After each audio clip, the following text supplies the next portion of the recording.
everyone. Welcome to the 285th episode of the Internet of Things podcast.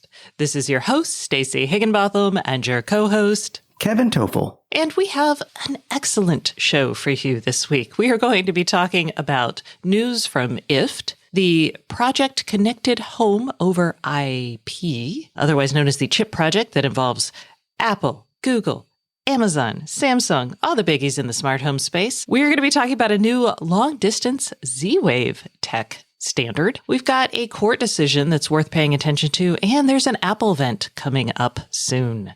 Plus, we're going to be talking once again about tracking, using Bluetooth to track people for COVID detection. Also, we've got news from Connected, AirThings, Philips Hue, more from Amazon, and for you Peloton fans out there, a little bit of Peloton news. We're also going to hear more from the CEO of IFTTT, that's Lyndon. He's going to be talking about the news that we're going to talk about briefly. So you're going to want to stay tuned for this show because there's a lot of information in here. Plus, we're going to hear from our sponsor, Very, on how it built a connected fish tank. And we're going to hear from our other sponsor, Ayla. Let's do that now. This week's sponsor is Ayla Networks. It is a leading provider of edge connectivity, device management, and application enablement for the Internet of Things. Ayla Networks enables the world's largest companies to connect any device on any cloud to any application with the fastest time to market. It's flexible and future-proof. It also helps customers increase operational efficiencies and enhance the customer experience. So, if you want more information on building with Ayla Networks, please visit www.aylanetworks.com. That's www.aylanetworks.com.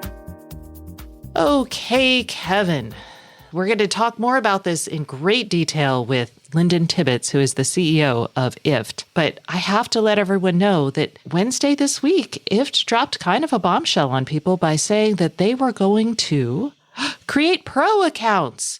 And the good news about this is everybody who wants to sign up for a pro account can, and they'll be able to do much more in-depth applets. So you'll still have a single trigger event, but then you can do things like what they're calling queries, which is like, if my doorbell rings, you can do a query and say, and I'm out of town. So it'll query where you are. So if I'm out of town, if I'm out of the country, then do this. And you'll also have multiple actions that you can tie to a trigger, even if you don't want to use queries. So this is what people have been asking for almost a decade, right? I mean, it's a great tool to begin with, but it has seemed a little limited of late as we want to do more things in one trigger event, or we want multiple triggers or multiple things to happen. So this is good. So here's what people are going to get frustrated about. This is going to be a paid account.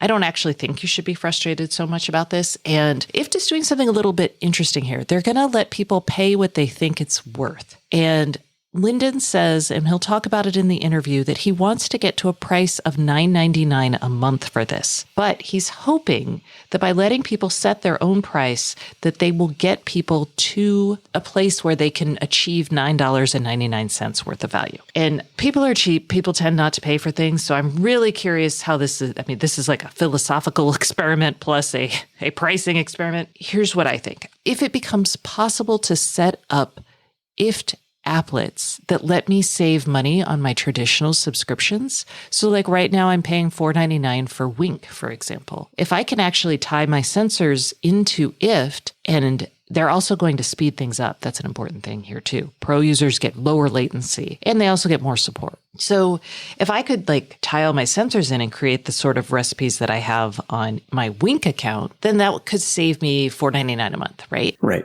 And then I think there are links out to various web services. So I don't know, because I haven't played with it yet in depth, but if I could tie like motion activated from my doorbell camera, send the imagery to my Dropbox account, for example, then maybe I don't have to pay for my Google Cloud subscription. That's true. That's true. There are ways that this could reduce or even eliminate in some cases some of those other subscriptions that you have. I'm glad to hear that part of this is lower latency because, I mean, if you use IFTTT in place of a hub, my general experience, and I think most people would agree, is that the hub is faster. Oh, 100%. And to me, this is kind of like we can replace that physical hub hardware and or a subscription that comes with your hub. And if they can offer the same experience as a hub and then some, because you can link out to so many other services, then that will sway people, I think. But I'd like to test it and see, I guess. I don't know that I would personally just drop my hub and say, I'm going with Gift's Pro account until I actually test it. I think that's what we're going to have to do. And the nice thing is you can pay what you want for now. So you'll find out more. Please stay tuned if you're interested in this story for all the details from Lyndon. He will talk about the minimum you have to pay. He will talk about when this is happening, and he'll talk about the why and some of the things you can do. So stay tuned for all of that. And now let's talk about this week's news that I don't feel like is really awesome big news. I agree with you. Okay, so we have talked ad nauseum about Project Connected Home over IP on this show, Project Chip. And the idea here is that last December, Samsung, Apple, Google, and Amazon all got together and said, you know what? We are not selling enough smart home products. We are going to create some sort of standard that lets things interoperate. And the whole world was like, what? Crazy. I actually was a big believer in this. A lot of people were like, I am not a big believer. And then COVID hit, and the original idea was we were going to have some sort of standard, maybe not the actual standard, but some sort of glimpse at this sometime in the fall of 2020. And I reached out probably in April, and I was like, hey, are y'all still on track for that? Because, COVID, all that crazy stuff. And they were like, yeah, sort of. And they didn't really say much. And I would say the chip MO for the last 9 months almost has been not saying much. It was very exciting when this week they said something. But again, didn't say much. So here are the news items from this particular announcement. They're on track to deliver the draft spec by late 2020, and they want to release the standard still next year, 2021. They have 145 member companies right now. That's a lot.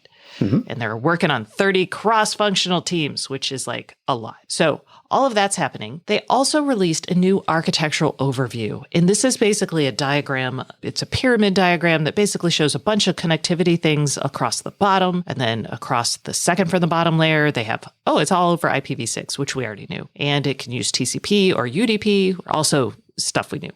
And then basically everything above those networking layers is going to be Project Connected Home over IP. We already knew that too. Yeah, in fact, this diagram is slightly different, but we saw this in January in Google's announcement that they were becoming a member here of CHIP. And literally, it's 2 minor tweaks to this diagram. So you're right, this is not new. What are the minor tweaks, Kevin? One of the Bluetooth bits at the bottom of the stack went from TBD to not having a TBD next to it. That's one. And then they switched the DSL and DOCSIS spots on the diagram. Yeah. So basically nothing new. No. Here's the other new thing that they said. And this doesn't feel particularly surprising, but they're saying they listed some of the smart home devices that they will initially target. And here they are. Lighting and electrical. So that's light bulbs, luminaires, controls, plugs, outlets. HVAC controls, such as thermostats, AC units, access control, so door locks, garage doors, things that get you into your house, safety and security, which does include sensors, detectors, and security systems, then also window coverings and shades, TVs, access points, bridges, and then others. So that is new because they really didn't break out all the different, I'll call them vertical products. In the past, they said they were going to focus first on lighting, I believe. But now they've spread out to pretty much say just about everything in the smart home. One noticeable thing that's missing, smart speakers. I thought of that, but then I was like, well, maybe that's like a bridge. But yeah, you're right. No smart speakers here. So that, I would say, is probably an indication that we're not going to see real interoperability at the smart speaker level, which I didn't think we were going to see anyway. Right. So even if you're using connected home over IP, I think you're probably still going to have to shout to a particular digital assistant to get your things to happen. I mean, that's not the end of the world.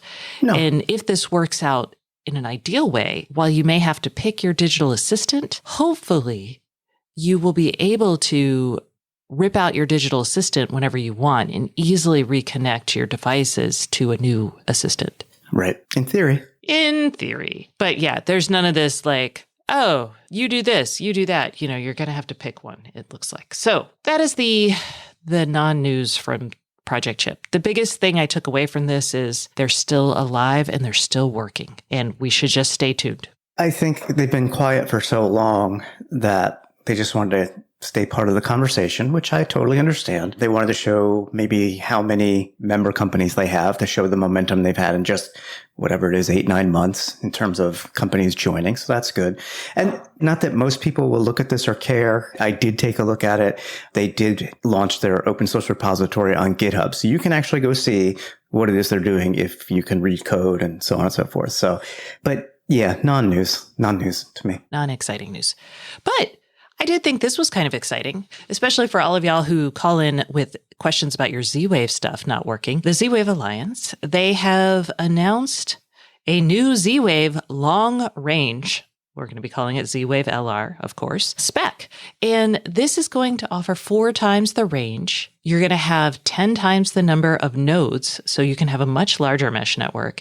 And it's going to support 10-year coin cell battery life, which is crazy. Plus, it's going to maintain the typical Z-Wave backward compatibility and interoperability, which means you can have your existing Z-Wave sensors and add the Z-Wave long-range stuff into the network. You are probably going to have a hub that will support the long-range new stuff, but that hub will still support your older Z-Wave stuff as well. And this is probably less for the home, even though Z-Wave does have range problems in larger homes, and more for a lot of smart apartments and multi-dwelling units try to use Z-Wave. So this is going to be helpful for those installs. Yeah, this is good news. Even though I haven't really added many new Z-Wave devices probably in the past year, we do get that question a lot of, or concern or issue about Z-Wave range.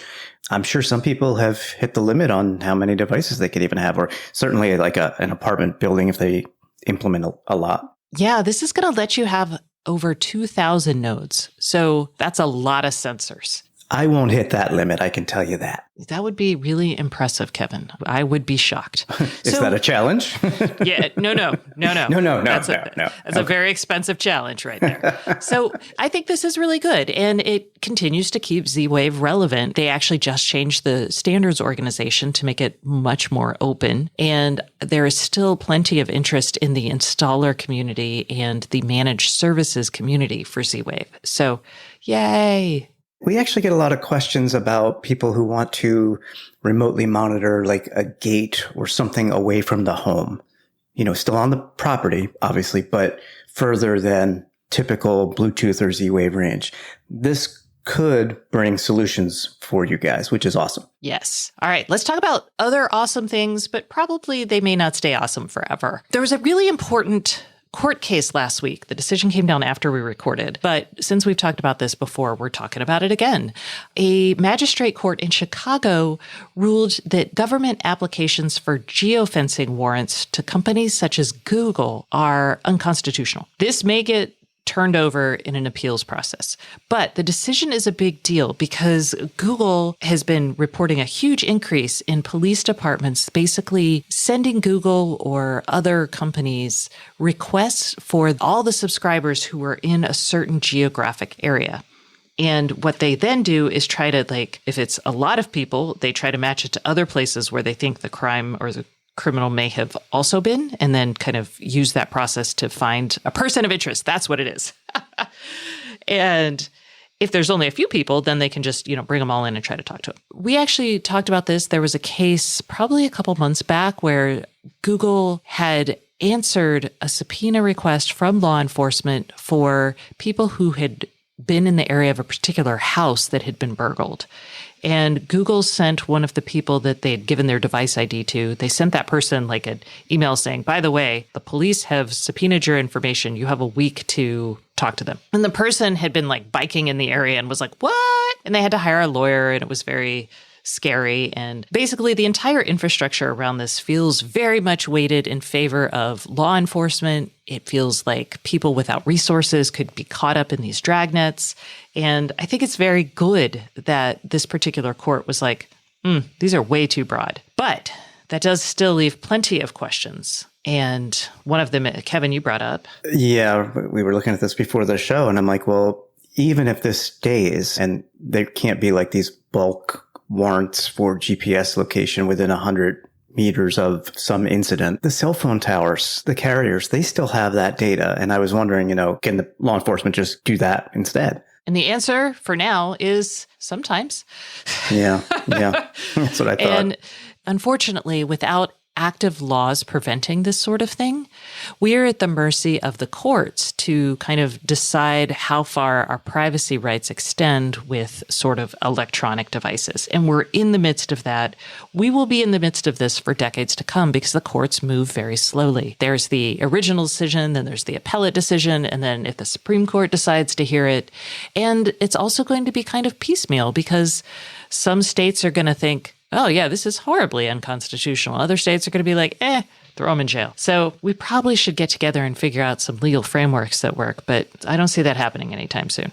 Yeah, I don't either. You want some, I don't know, is it good news? Is it fun news? I don't even care. It's happy news if you like and use Apple products. All right. Kevin, what's going on? Well, Apple's having their virtual event. They usually have one, if not two in the fall, but they are having one next week, September 15th. I don't know if they're going to talk about phones that much. I have been hearing that we are going to see a new Apple Watch, which fits the timetable for sure.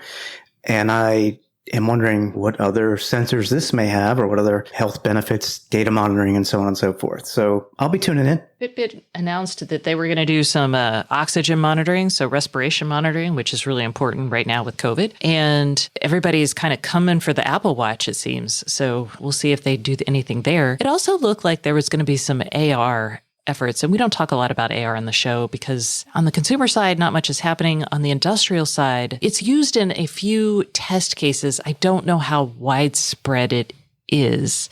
I have tested AR headsets like the Microsoft HoloLens. I've tested some designed for industrial use cases that are really compelling, but very limited. It's early days yet, I think, for that. We'll see what Apple says. Maybe they're going to announce their glasses. Okay.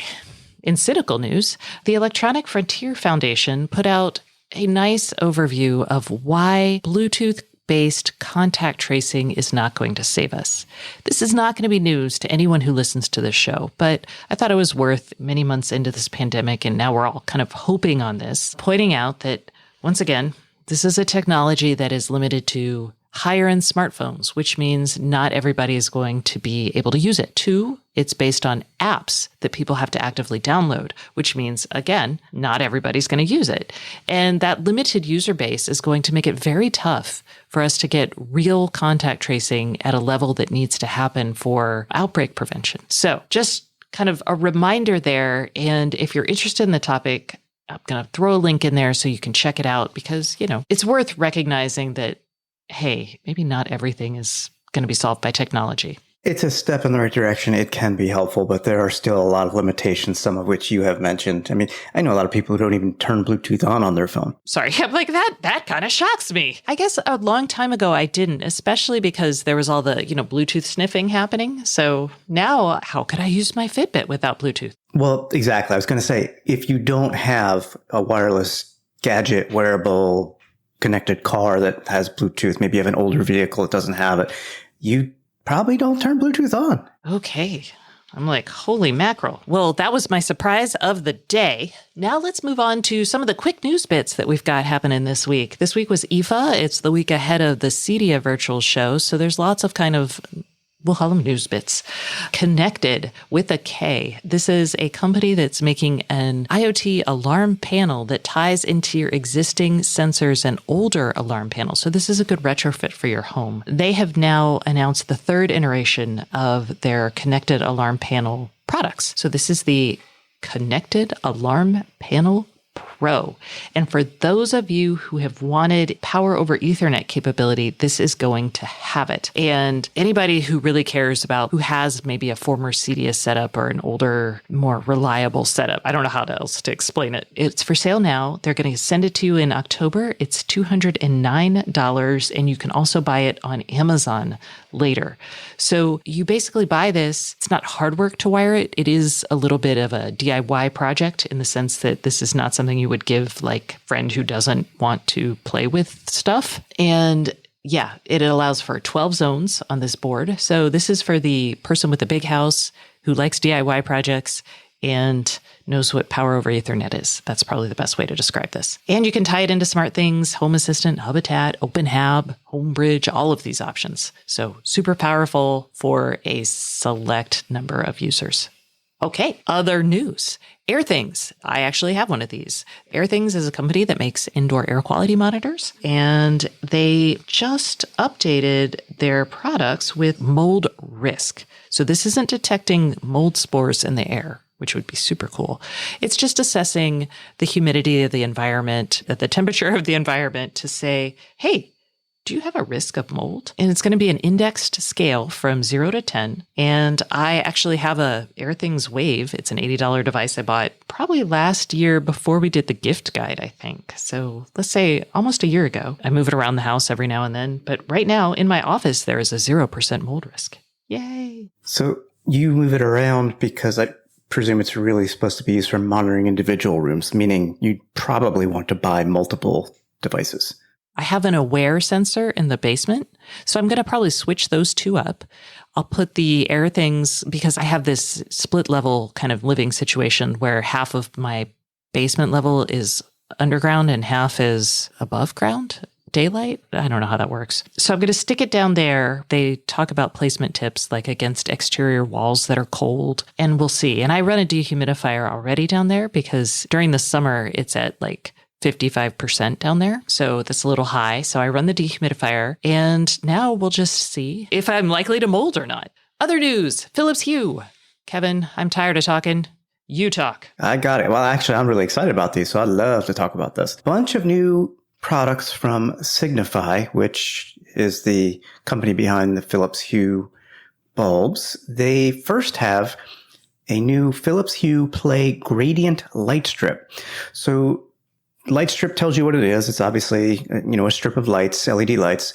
These come in 3 sizes, and they are meant specifically to be attached to the back of a TV. Those 3 sizes are for 55-inch TV, 65, and 75. There's a little play in there because you could get away with maybe a smaller one on a larger TV and so on. What these do is basically replicate the same experience I have today with the Philips Hue Play bar lights. So I have 2 of those attached to the back of one of my TVs. And with the Philips Hue Sync box or the Philips Hue Play app, you can then synchronize video content with these lights. So these are addressable LEDs, meaning it's not a light strip of just one color or just a band of colors.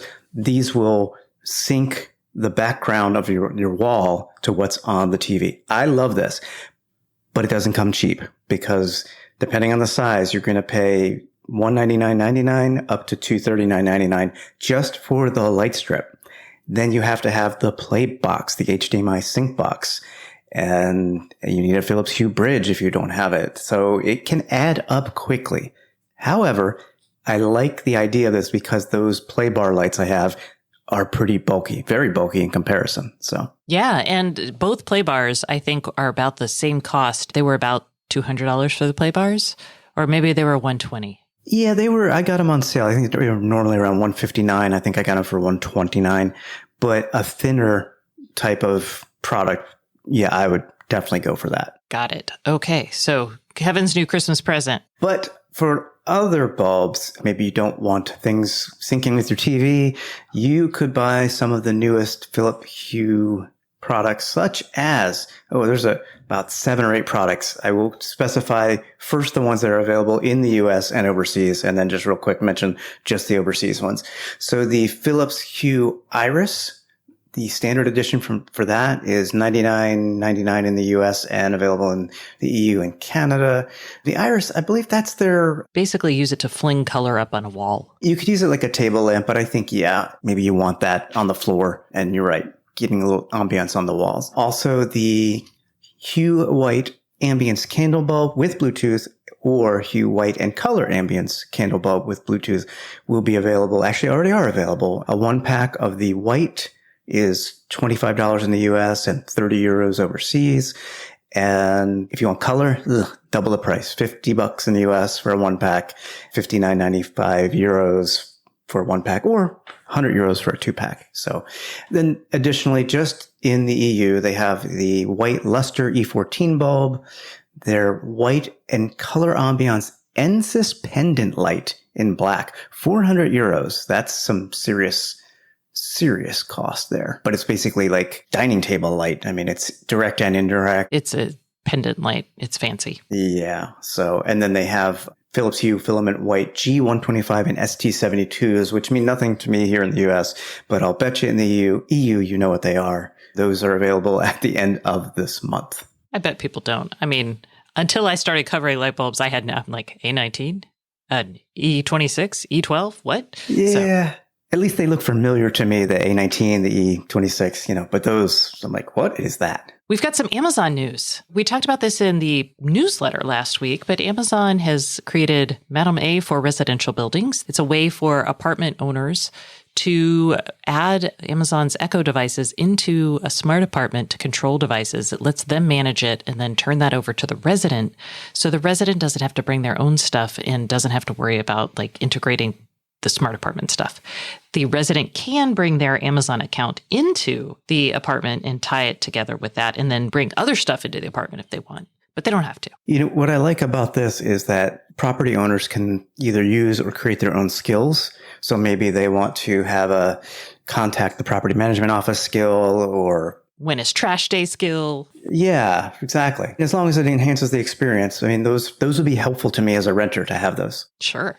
And Amazon is also announcing, Kevin? Yeah, this has been available with certain carriers in the EU, but as of now, you can now link your AT&T number in the US to your Amazon Echo. So basically, you can make a call from your Echo and it will show as your phone number on the recipient's device. So just a little easier and more identifiable. I don't think it's a big new feature, but I think it's handy. Yeah, and I think we're going to see, Amazon used to have this event at the midpoint of September where it made a ton of announcements. I think what we're seeing here is those announcements dripping out. There was like 50 to 100 announcements in one day. It was just killer. Oh, yeah. I expect more from Amazon later this month. All right, final news story for the day. There is a new Peloton bike and actually a price cut on the old Peloton bike. You don't happen to have a Peloton, do you?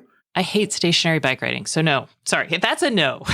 That's all right. My wife wants one, and she will be happy to know that the old Peloton, which I think was $2,300 or $2,400, is down to $1,895. We don't care about that, though. We care about the new Peloton bike, which is $2,500. It's the Peloton Bike Plus. It actually lets you, using the NFC chip in your Apple Watch, basically say, I am using this bike now, and then it will gather information from the sensors and send the data to your Apple Health account.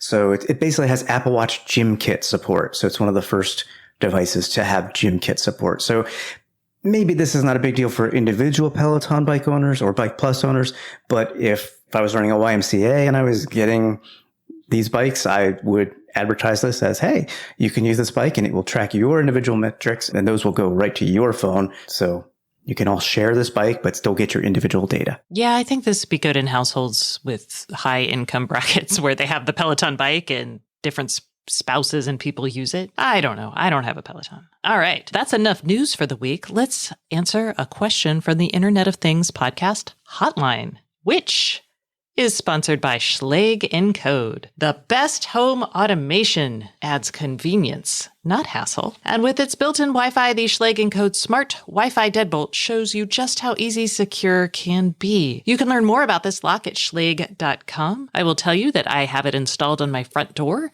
and it's working like a charm. I don't really know what else to say about that. I'm like, I love when my IoT devices just kind of do what they're supposed to do, which is what's happening now. So yay on that front. You also have the chance to win one of these if you call us this month of September before the end of the month. You can call us at 512-623-7424, leave a question for us, or just call to enter to win, and we will enter you in the contest. Yay! This week's question comes from Frank, and he has a problem that I think a lot of us probably have. Let's hear it. Hey guys, I love the show. Thanks so much for all you do. Very much appreciated. Big fan of my Amazon Alexa devices. I guess my question is, I have the Echo devices set up in two different locations, one at work in my office and one at home.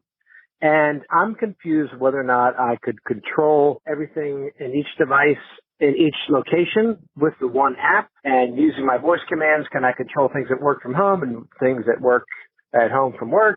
And I guess I'm confused about using both locations with my Echo devices on my one Amazon Prime account. And I'm wondering if the Echo Sphere, as it were, treats all your locations and all devices as one big universe. So it's geographically non-specific. Okay, Frank. We cannot help you. Nobody can. No one can. Well, Amazon could change some things, but maybe that's later this month. Who knows? This is not something you can do easily. I have taken my Echo with me on the road, which means I change the Wi-Fi password and I bring it with me and I load it on a Wi-Fi network. And if I go into the app and change the address, then I can control the things that are on that Wi-Fi network. And I can also access my accounts, like my Spotify account and those kind of things. But it is still tied to that particular Wi-Fi network and my particular account. I don't know. Kevin, do you have anything you want to add here? All I can say is, Frank, you're certainly not the only one who wants this ability, number one, because in researching this, I kind of knew the answer, but I was looking anyway. I saw Reddit posts and customer support posts and forum posts, people asking for this for probably 4 years now. And I wish Amazon would listen. Maybe there's some technical challenge or they have a security concern. I do not know, but a lot of people want this. That's all I can say. Yeah. So not a lot of options for you. I did actually physically set up something for my in-laws. I had to go through and create an account, get their Wi-Fi password, all of that. But I had to physically be there and I had to set it up there. So this isn't like something you could set up in your vacation home and control from your normal home, sadly. Okay.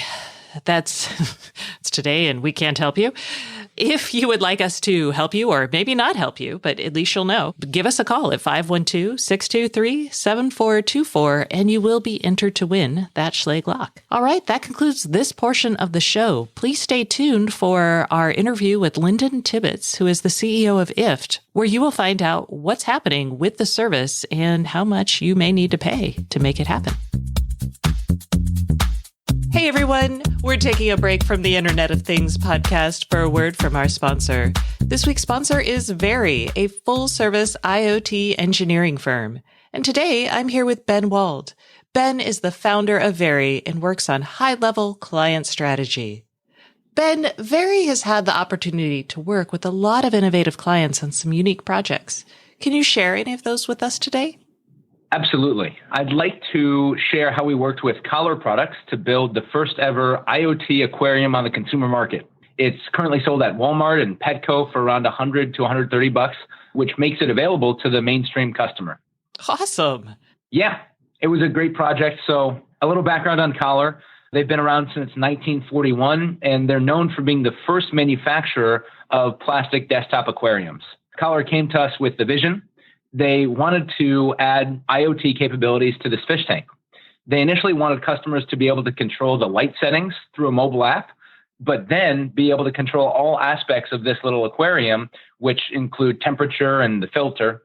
A huge advantage of moving from a unconnected to a connected product is being able to deliver notifications to the owner related to the conditions of the aquarium. A lot of other companies have been working on this idea, but none of them have been able to deliver a viable mass market product. So we dove in with Collar and worked with them to build the system, which included hardware, firmware, and software. And we were able to do this for them in just 12 weeks. That's fast. How did your team accomplish that? There are a few key answers here. Number one, I think this is the most important one. We have some of the most talented engineers, designers, and product managers from across the U.S. We're a fully remote company, so we're able to recruit and hire the best without any geographic restriction. And luckily, because we're distributed by design, COVID really hasn't had an impact on our workflow. Secondly, we communicate with our customers constantly throughout the entire development process. This was something that particularly impressed the team at Collar because they'd never worked with a firm that does daily stand-ups and weekly iteration planning meetings like we do. They actually weren't sure of the value at first. They weren't totally bought in, but very quickly they realized how important it was going to be to help us build a better product at a lot more quickly than anywhere else they would have gone. Lastly, we follow a process that we call Agile Iot. We use Agile to collaborate and iterate across work streams, which are typically siloed. Mechanical engineering, electrical engineering, firmware, software, all too easily fall into a waterfall model. We start every project with a technical design sprint that helps us define the solution we're going to build and the value we're going to be delivering to the end users before we do any coding. From there, we practice continuous delivery with a focus on rapid hardware prototyping and getting the IoT devices into people's hands for testing early and often. Thanks, Ben. This sounds great. Where can people go to learn more about Very and about the Collar project? You can reach out to us at verypossible.com/Stacy. That's VERY possible.com/STACEY.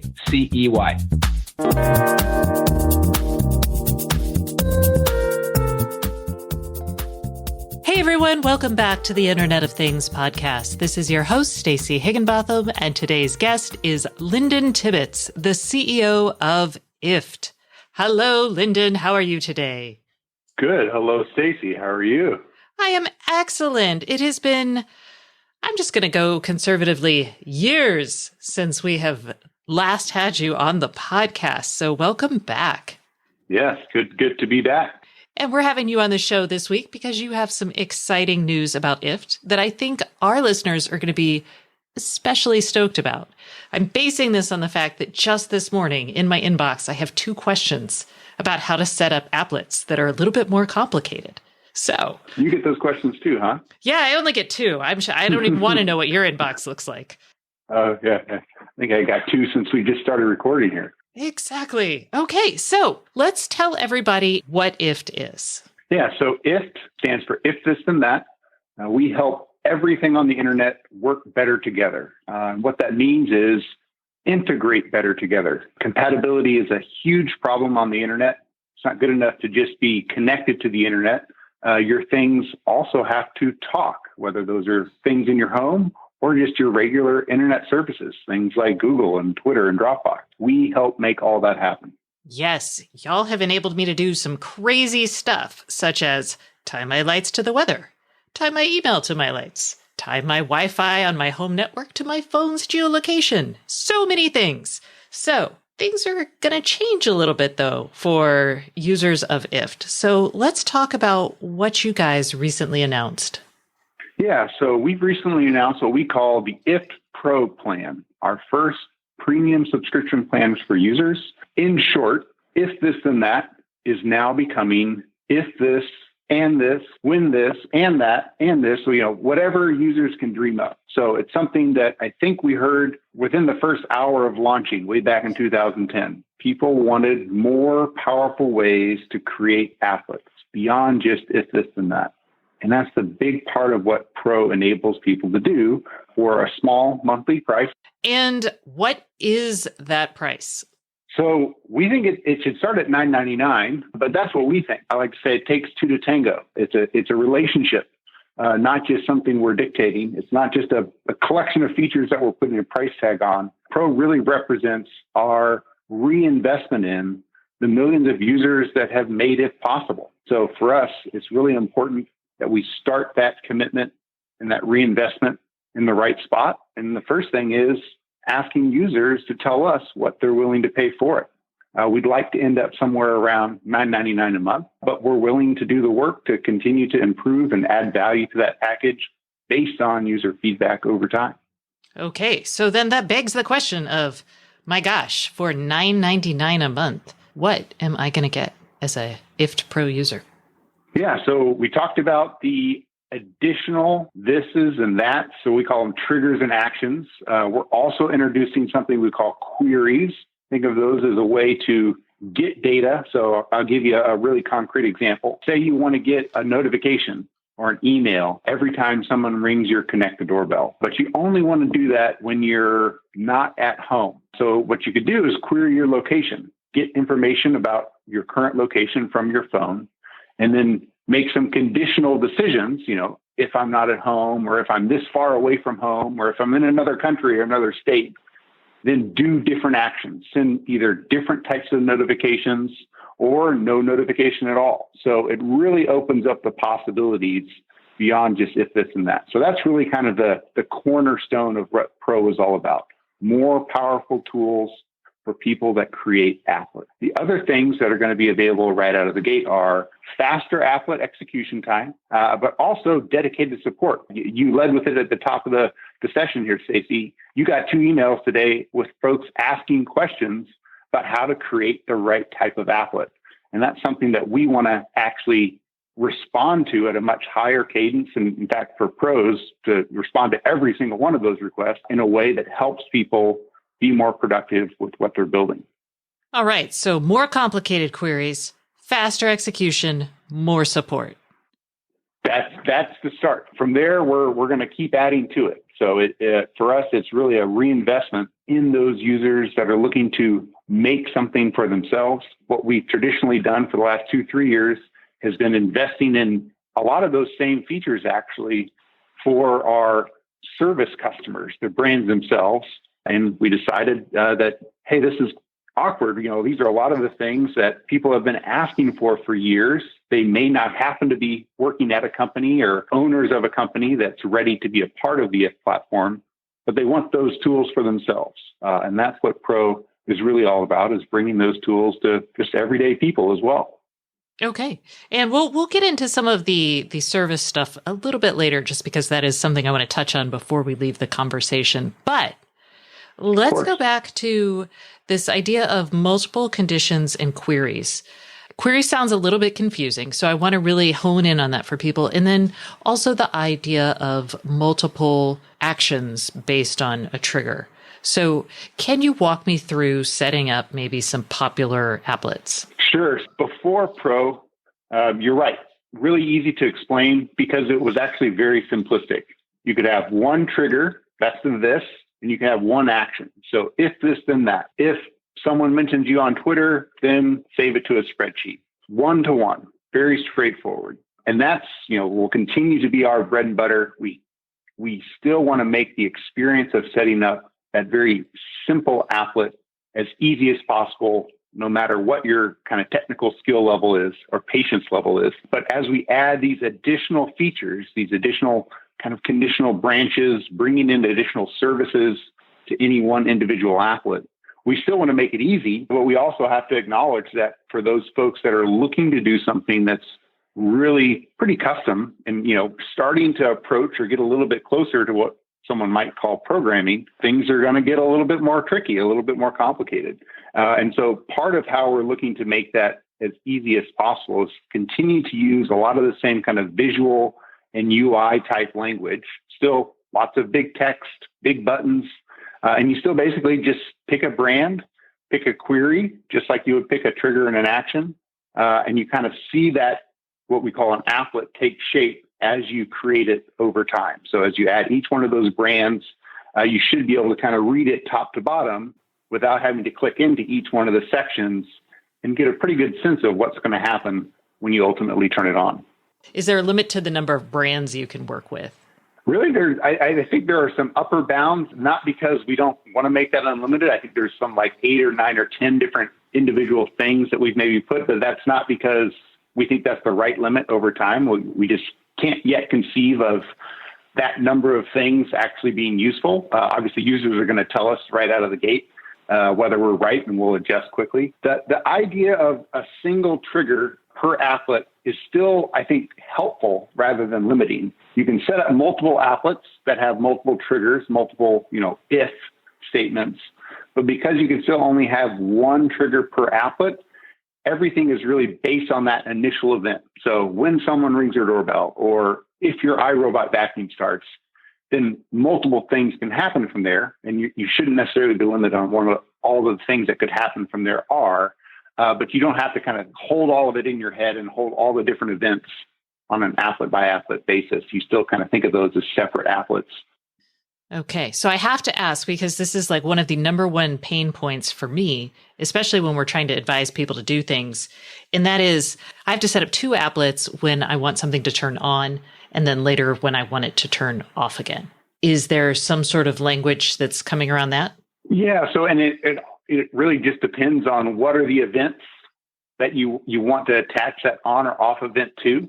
One of the things that we've gotten a lot of feedback on, even in some of the early beta testing we've done around Pro, is the need for some type of time-based delay. And that's something that I think could accomplish a lot of those kind of on-off use cases and hassles without necessarily having to attach it to a different event. You just want to turn on the lights, but you don't want to keep them on for more than 20 or 30 minutes at a time. And that's something that will probably fast follow with some ability to introduce a delay and then some type of follow-up action. Excellent. All right. So I have to ask, because while I am a crazy person who even spends $4.99 a month on her Wink subscription, for people who don't go with Pro, what happens to their usage of the service? Yeah. So, and this is really gets to where we have been investing up until Pro is around a business that we built for the brands themselves. And the way we think about that business, it's about helping brands, folks like iRobot or Husqvarna, to bring the power of IFT integrations into their own app experiences.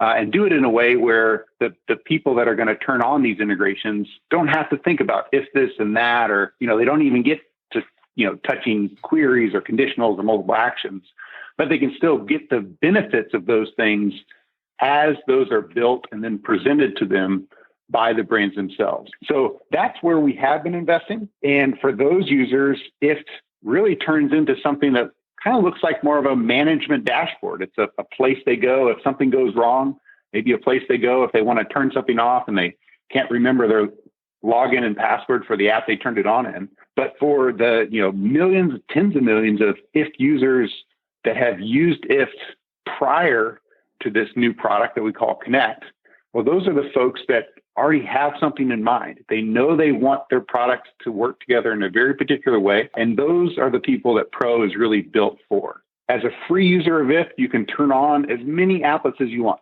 An applet published by iRobot, an applet published by, John Smith. Those are things that are free and will be free forever. So you can still enable an integration, but to create a custom version or what we call a personal applet for yourself, that's where the new Pro tools kick in and the ability to create more than just 3 of those for yourself.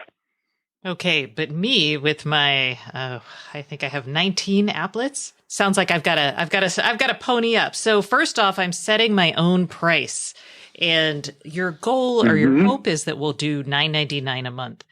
I feel like $5.99 a month might be where I go just based on all my other subscriptions. So I'm like, okay, I feel like I could give you that. So we'll see. Oh, and to clarify, our goal isn't to get everybody to pay $9.99. Our goal is to build a plan that is worth $9.99, but we also admit right out of the gate that it may not be worth $9.99 yet, at least not to you. It's a whole new thing for users to pay IFT at all. IFT has been free for users for the better part of a decade now. So really our goal with Set Your Own Price is to really have the conversation we just had in a much more scalable fashion and do it in a way where people are saying, well, hey, I'll pay $4.99, but I'll pay $8.99 if you had this. This is what I really want to see. Okay, so I assume that people will have to pay something going forward, even if it's only, I don't know, how low could I go? Right now, I think the minimum is $1.99 a month. Okay. So let's go to the overarching IFT business, because we talked like in 2010 or 2011, right after you founded this company. Probably 4 years ago is when you started really charging customers, brands for recipes. And how has that gone for y'all? Yeah, so that business actually is just maybe at 3 years, 2.5 years old now. So it was a kind of an arduous process, but eventually we now have, I think we have 300 brand customers. Many of those have multiple services on the platform, and some of the biggest brands, all the brands I've mentioned so far, but also some big players like Amazon and Google and Microsoft are also customers of IFT as well. And for each one of those brands, they all have different reasons why they value, what we call connectivity or integrations. And they have different use cases and different types of user behaviors that they're trying to enable. And I think for us, what's really happened is that the industry as a whole has gone from what is really best described as kind of early ambition. We're going to be the world's most widely distributed thermostat. And some people, built some beautiful products, whether it's a thermostat or something else. But then they soon discovered that it's pretty hard to become the world dominating X for anything. It's very rare to have, iOS or Android-like market share, regardless of what your product is or how great it is.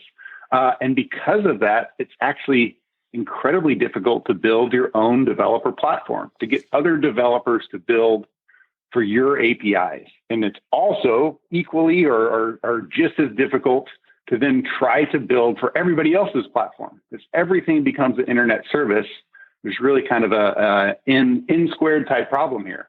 Every new service adds N number of connection possibilities to all the other services that exist. And so for all but the world's biggest brands, the Amazons and Apples and Googles of the world, having a truly connected product that can be compatible with lots of other things gets further and further out of reach. And so IFT has really been kind of the alternative to that. And we found a lot of people have bought into that as they've come down off that ambition of being kind of the world's most ubiquitous X for Y. And they've seen IFT as actually a great alternative. And we want to continue to invest in that as a way for brands to actually not even have to think about building their own developer platform over time. Because if they work with IFT, they're automatically compatible with everything else. So that business for us, it's really doubled year over year for the last 2 years. And just to help people understand, because my audience is mostly people in the smart home space, but IFT spans so far beyond that. What percentage of your users are actually doing things with connected smart home products versus all of the other things you can do? Smart home is one of the important and exciting things that we do, but it's still roughly only about a quarter of the services that are connected on the platform. But when you think about just the sheer volume of services that people have, there's a whole lot more people that have Google Calendar or some type of cloud storage service, Dropbox, Google Drive, than has a connected doorbell or connected light bulb of any brand, because there's still some barrier there to buy that product. For us, we see the connected home is an important and growing part of our business, but it's still just a part of it.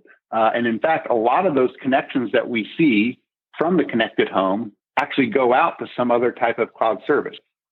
Okay. And I wanted to clarify that because the smart home, the big vendors in the smart home space, Amazon, Samsung, Apple, Google, they're trying to get together to do this Project Connected Home over IP standard. And when I look at what they, and I'll say what I think they're saying they want to do because they haven't actually said exactly what they're going to do yet, it looks like it might interfere with IFT, or it might circumvent my need for IFT. And I'm very curious if you have a thought on that or if that's a concern of yours. Yeah, no, we're supportive of what they're doing. I think, Stacey, you're right. It's still a little vague, and this is a little bit of what happens when you get kind of an industry consortium together. Big plans, and sometimes those plans never come to fruition, or at least they take a long time for everybody to kind of get fully on board with it. My understanding so far is that it's really based around that communication. It's all in the name. That communication over IP in the home. And that's fairly limiting. It's great if we could standardize some of that. But at the end of the day, there's this thing called the internet. And all of these things eventually connect to the internet. And we talked about how most of what these connected products are doing, at least as it concerns IFT, are actually talking to purely internet services, something that would never necessarily have an IP in your home. And so you're leaving a whole lot of use cases on the table where there could be real value. And I'll give you a great example. One of our customers is Oklahoma Gas and Electric. It's an electric company. It's just what it sounds like. And what they're doing is sending emails to their customers, asking them to connect their thermostat, give them access, and allow them to make small adjustments over time, at peak load hours to help those customers save money on their electricity bill. That's a use case that you just can't do unless you've got the Oklahoma Gas and Electric physical product with an IP in your home. Again, compatibility, I'm all for it, no matter what the initiative is or who's behind it. But if you're thinking about compatibility, you can't limit yourself to an area just like the home. You've got to think internet scale. Okay, I love it. I shall continue thinking internet scale, and I hope to be using IFT for many more years. So I will sign up, and we'll see if IFT Pro is for us. Thanks, Lyndon, for coming on the show this week. Stacey, appreciate it. It's been too long. Glad to be back. Thank you. That's it for this week. Thanks so much for listening. And remember, if you'd like more IoT news, sign up for my newsletter at stacyoniot.com. We'll see you next week.